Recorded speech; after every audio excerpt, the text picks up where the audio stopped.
Halo semuanya, perkenalkan nama saya Alvin Maulana Rusuli dengan NIM 20055551014. Jadi pada video kali ini saya berkesempatan untuk bisa menjelaskan tentang apa itu replikasi MySQL pada metode master to slave. Oke, jadi kita langsung aja perkenalan terlebih dahulu tentang apa sih itu replikasi dari database MySQL itu sendiri. Jadi, apa sih itu replikasi MySQL? Replikasi MySQL adalah sebuah proses yang memungkinkan administrator atau admin dari database untuk mengelola beberapa salinan data MySQL atau beberapa salinan data database agar terduplikasi secara otomatis dari sebuah database master ke database slave. Nah, hal ini itu dapat bermanfaat untuk berbagai hal. Contohnya termasuk itu adalah berguna untuk sebagai pencadangan data atau biasa kita sebut itu pembackupan data. Dan untuk menganalisa data tanpa menggunakan basis data utama.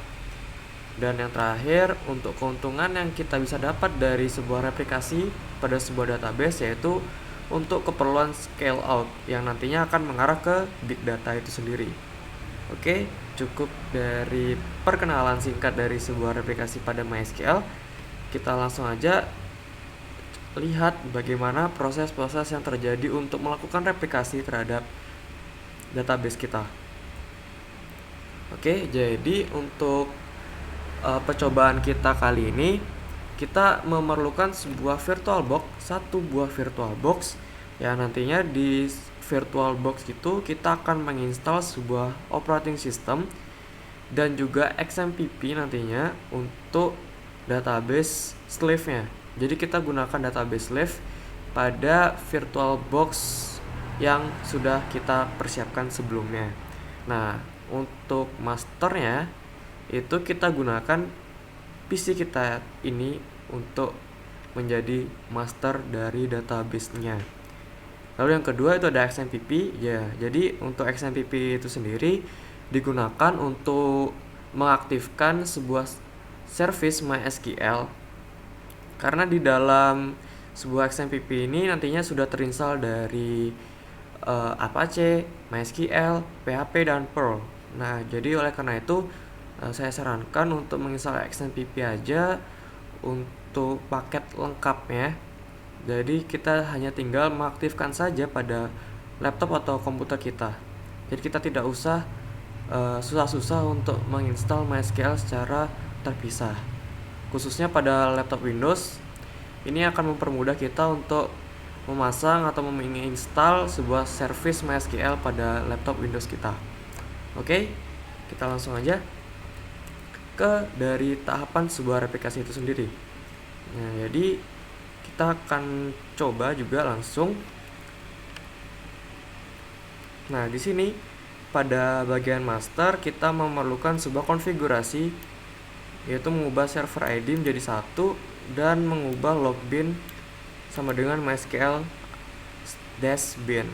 Oke, jadi langsung aja kita menuju konfigurasi MySQL kita pada master. Jadi di sini kita menggunakan maksud saya kita menggunakan XMPP untuk mengetahui konfigurasi filenya. Teman-teman bisa langsung mengklik pada bagian config ini dan langsung ke my ini. Nah, di sini adalah sebuah file-file konfigurasi pada MySQL kita. Lalu yang perlu kita ubah yaitu adalah server ID 1 dan juga login sama dengan MySQL_bin. Jadi kita cari aja langsung di sini.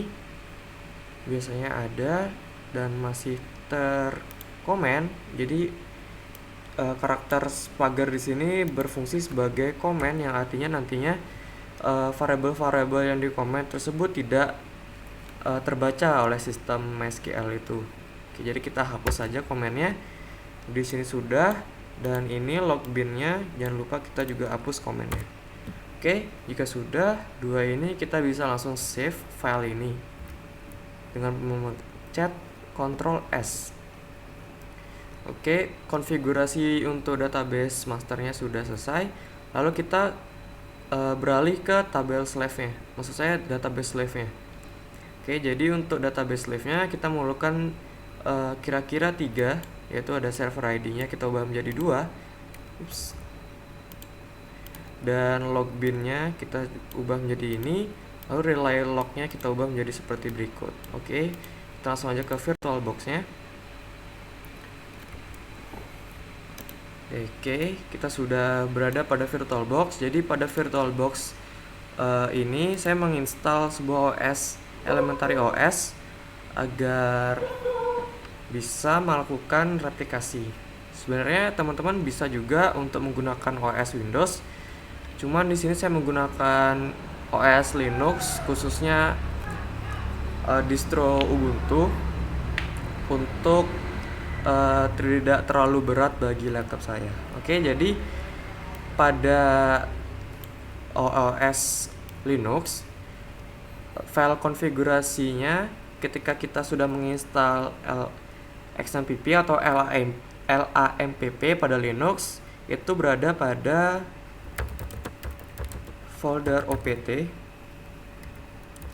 lalu LAMPP, lalu etc, dan yang terakhir nama file konfigurasi MySQL-nya, itu gini. Nah, untuk mengeditnya kita menggunakan nano, lalu dengan sudo agar dapat kita edit.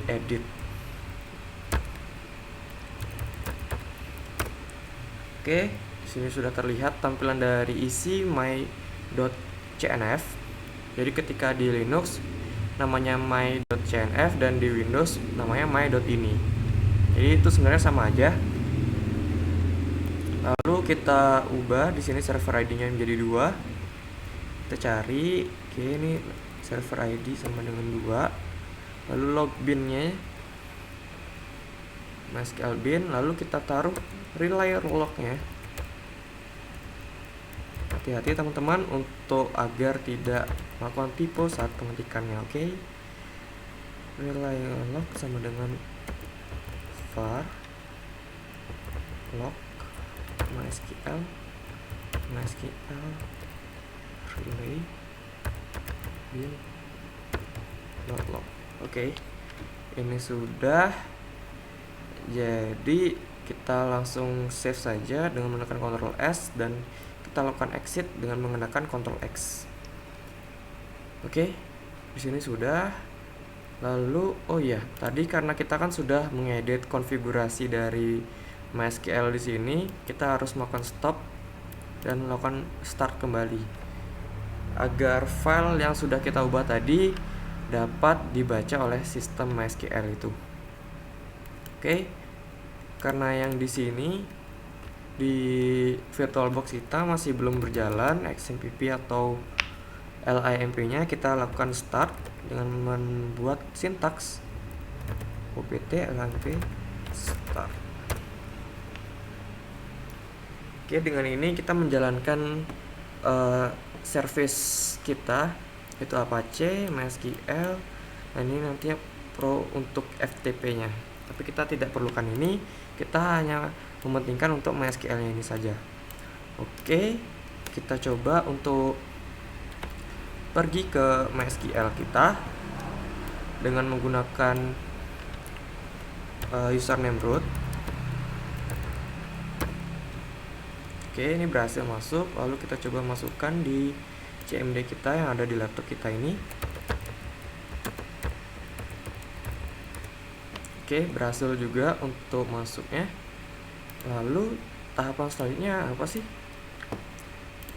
Tahapan selanjutnya, nah di sini kita pada database master kita buat sebuah user untuk bisa dapat melakukan replikasinya. Oke, jadi kita buat user dengan namanya slave Alvin, dan nantinya slave Alvin ini dapat mengakses semua database. Di sini ada tanda bintang, dan slave Alvin juga bisa diakses menggunakan semua host yang ada.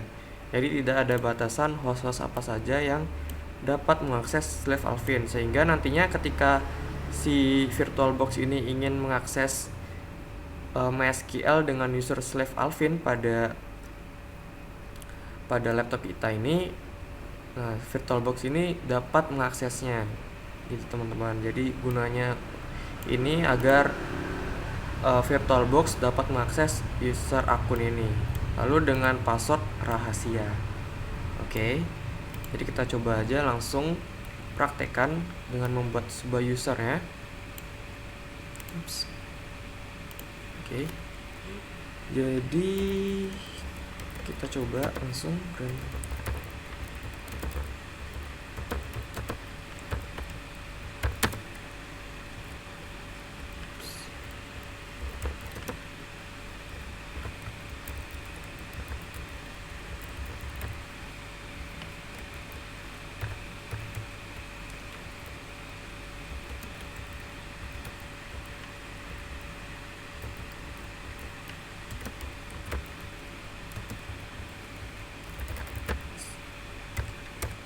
Oke, berhasil teman-teman.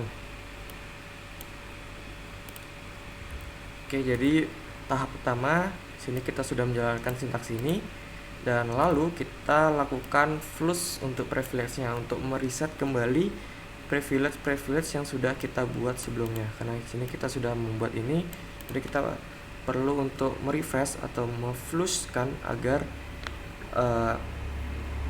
privilege ini dapat berjalan secara normal. Oke, jadi kita ketikkan flush privileges. Oke, ternyata salah teman-teman. Di sini i. Oke, selesai. Nah, kita bisa coba lihat master status kita dengan sintaks show master status. Oke, jadi inilah status dari master kita. Ini nanti dipakai untuk memasukkan dipakai di dalam database slave kita nantinya. Jadi setelah seperti ini, kita jangan apa-apakan terlebih dahulu database master kita agar ini tidak berubah ya teman-teman. Oke, jadi kita kembali ke slave. Nah, di sini slave itu membuat sintaks seperti ini teman-teman. Kita mengubah master to master host, kita isi dengan host dari master kita, yaitu laptop ini, dan master user kita isikan dengan username ini slave Alvin. Master password kita isi dengan password usernya ini rahasia, dan master log file dan log post inilah yang nantinya diisi dengan MySQL bin dan position ini teman-teman. Oke, kita langsung saja buat di dalam ini ya. Jadi sebelumnya untuk mengetahui host kita coba buat tab baru, kita ketik config. Nah, di sini kita dapatkan host kita teman-teman. Jadi untuk host ini di dalam ini kita dapatkan ini 172 ini host dari laptop kita teman-teman. Oke, kita bisa masukkan ini. Jadi kita buat change master to master hostnya tadi itu 172 20.10.2. Lalu ada master user, yaitu tadi adalah Alvin, slave Alvin ya.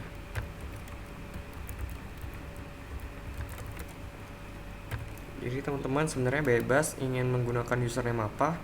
Sini kasusnya adalah kita menggunakan username slave Alvin. Lalu passwordnya kita pakai password dari username kita. Nah, lalu master log file kita gunakan yang ada di sini. Oke, jadi kita ketik.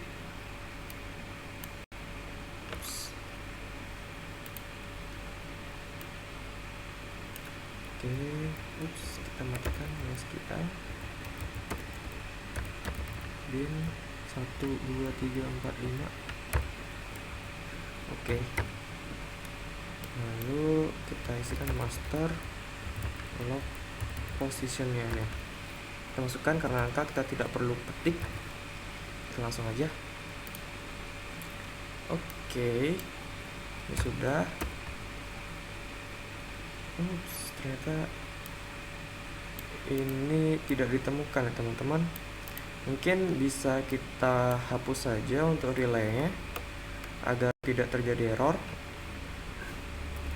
Kita coba keluar, lalu kita buat lagi untuk relaynya. Mungkin karena ini berbeda.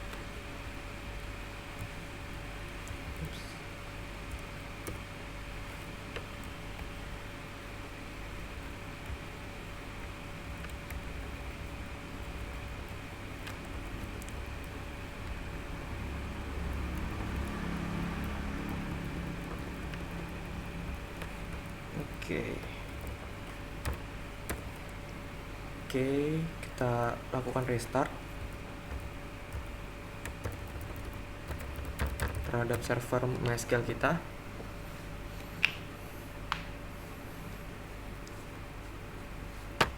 Oke, kita kembali masuk ke MySQL dengan username root. Lalu kita kembali coba menggunakan change master to master host, yaitu itu tadi kita lihat 172.20.10.2.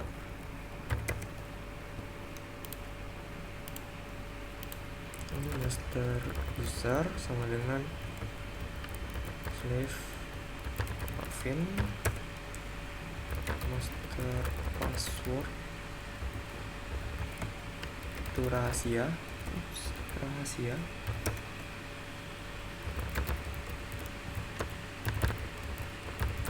Master log file kita yang ada di sini kita coba pastikan lagi untuk tidak berubah ya teman-teman. SQL bin 12345 master log position kita 169. Sip. Oh ya.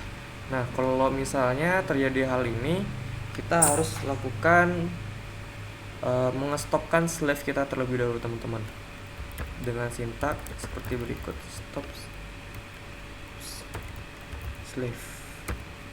Oke, sini sudah selesai. Jadi kita coba masukkan ulang yang tadi. Nah, seperti ini. Oke, query kita sudah selesai dan berhasil teman-teman. Oke, karena tadi kita stop kan, sekarang kita start slave kita dan kita juga sudah berhasil. Lalu kita coba cek dari status slave kita. Nah, kita pakai sintaks G seperti ini untuk menampilkan row yang lebih rapi teman-teman. Nah, seperti ini. Sini keterangannya waiting for master to send event. Nah, yang artinya di sini sudah bisa untuk si master mengirimkan sebuah event agar si slave ini dapat melakukannya juga. Jadi ketika master membuat database, si slave juga akan secara otomatis membuat database yang sama seperti dari master.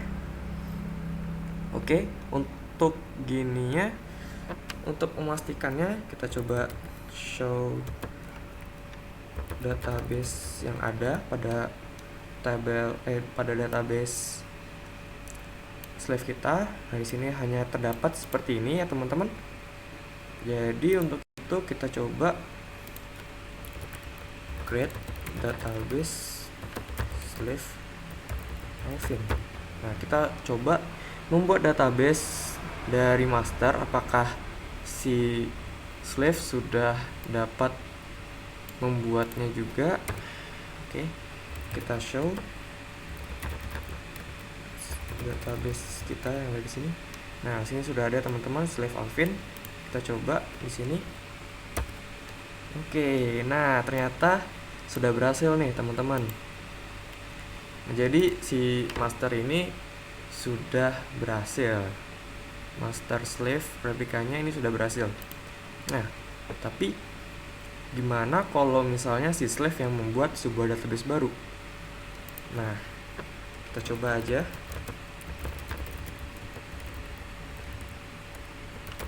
Dari slave gitu misalnya. Oke, ini sudah selesai. Dan di sini sudah terlihat database-nya dari slave. Nah, tapi coba kita lihat yang ada di sini. Nah, di sini tidak terdapat sebuah database yang namanya dari slave. Kenapa? Karena replikasi master to slave ini hanyalah replikasi satu arah. Jadi hanya dari master ke slave-nya. Ketika ingin kita membuat sebuah replikasi dua arah, itu namanya adalah sebuah replikasi master to master. Nah, nanti di video selanjutnya kita akan membuat replikasi seperti itu ya teman-teman. Jadi di sini tidak ada, dari slave tidak ada, hanya slave Alvin ini sendiri yang ada. Ketika kita coba use slave Alvin, nah di sini show tables. Nah, tabelnya belum ada. Kita coba buat sebuah tabel dari master kita. Kita create table dengan nama user misalnya. Dia punya ID dengan tipe datanya integer. Dia adalah sebuah primary key, dan primary key dia auto increment. Sini ada nama dengan tipe datanya varchar 100. Oke, di sini ada password misalnya. Ini 100. Oke, selesai. Kita coba show tabelnya teman-teman. Nah, terdapat ada tabel 1 nih. Kita coba show tabelnya di sini. Nah, sudah ada tabel user di sini. Kalau kita lakukan query select, oke, nyata memang tidak ada ya. Kita coba deh ininya deh, user. Nah, di sini sudah ada sesuai kan teman-teman? Jadi di sini ID-nya primary key dan dia auto increment. Nah, di sini primary key dan dia auto increment juga. Nama password juga berisikan varchar 100. Oke. Replikasi sudah berhasil, jadi mungkin itu saja yang dapat saya sampaikan. Jika ada salah dan apapun itu yang sekiranya saya salah untuk menjelaskan, mohon dimaafkan. Mungkin itu saja dari saya, dan terima kasih. Sampai jumpa di video selanjutnya.